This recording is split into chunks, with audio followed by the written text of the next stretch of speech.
to the you will talk to me, I will hear you. You will talk to me, I will hear you, and I will talk to you, and I will direct you on what to do. After telling him all that in detail, what happened was that before Moses could even come down from the mountain, the Israelites had gone into idol worship. They had gone into idol worship. Amen. They had gone into idol worship. And so God became so disgusted. God became hungry. He said, no, I will no longer go among you again. Now listen, there is difference between God going ahead of them and God going in their midst. You know what God told them? He said, look, he said, Moses, get up, take the people to the land I'm giving to them. But I will not go in your midst. He said, I will send an angel ahead of you. That was not exactly what he wanted. He did not want to send an angel ahead of them. He wanted to be in their company.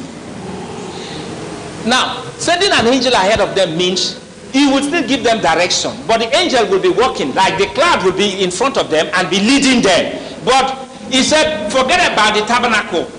Don't set up the tabernacle again. That was what Jehovah God was saying. He said, don't set up the tabernacle again. You remember, when they came out of Egypt, the tabernacle had not been set up before God started leading them. They saw the cloud in the daytime and the fire at night, when the tabernacle had not been set up, right? And then, that was not the perfect one he wanted. I've heard people, sometimes I listen to people, unbelievers, when you hear them talk, boy, some of them, when they narrate dreams they have, the dreams will be very powerful. You will know that God is talking to them, but these are unbelievers. They've not consciously believed that God raised up Jesus Christ from the dead and made their lives to be answerable or liable to him. But yet God talks to them. Now that's the same way when God revealed himself to Moses and gave him, the cloud. It was not because of Moses' doctrine that the cloud appeared. The cloud just appeared, leading them in the daytime and the fire at night. And then they crossed the Red Sea, and then, all that while he was leading them. But that was not what he wanted. There was something he wanted. He wanted to be in their midst. He wanted to be a friend to them. Oh boy, that means he wanted to enjoy their company. He was trying to tell them that, look, I did not create you so that I can be aloof from you. I want to be part of you, and I want you to be part of me. Okay? Am I talking to somebody here? And so by the time Moses came down, the Israelites had gone into idolatry. They had begun to worship the calves that Moses made for them, and they began to, Aaron made for them, and they gave glory to those calves, that it was the calf that brought them out of Egypt. And God became so hungry. He said, Moses, okay, you know what? He said, you take the people to the land. He said, I will go ahead of you, but I will not go in your company again. He said, because if I go in your group, I'll be so angry that I will kill you in a moment. So I don't want to kill you. So what I will do is that, he said, I will still give you direction. You will still see my cloud going, but forget about the tabernacle. And Moses said, no, Lord. He said, don't do that, please. And then, that means, when you're hungry, don't get too hungry. Am I talking to somebody here? God was hungry. God knew that Moses was going to intercede. And then Moses interceded. And God said, okay, Moses, because you've interceded.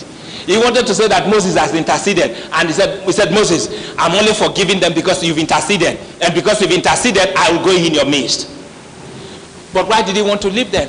He wanted to leave them because why did Moses intercede when God said he was going to lead them ahead? Because the perfect will is that God would to the land of the Canaanites and took over the land of the Canaanites. That means there are some things that you have to take inside yourself, will deliver you to you. Are you with me here? Yes, you see, the world is not unbeatable for you. The world is not meant to conquer you. Amen. The world is not meant to conquer you. But you and I as individuals, we don't have the capacity to withstand the world. We don't have the ability to withstand the world. But with what God has made us to be, with what God has made you to be, I tell you, nothing should be able to conquer you. Yes. When God brought you into the world, you are a species. Today, when we face challenges in the world, the scientists come to Earth. For example, there was COVID recently. And then the scientists, because I don't know, I didn't take them, so that's why I'm saying it, right? Okay, so I cannot say that. And there is problem about mobility. Now, scientists are working. They are even trying to build planes that can fly one from Nigeria to America in maybe 2 hours. What are they doing? They are solving problems.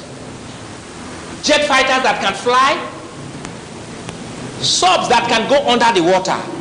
They look at a problem and they solve the problem. Now that's the same way God too knew what problem is in the world. He knew what problem is in the world. He knew the economy, the total economy of Satan, what he has done to the world before he raised up Jesus Christ from the dead and made you a new creation. Oh boy. So don't ever imagine in your life that the world has what it takes to defeat you. The world does not have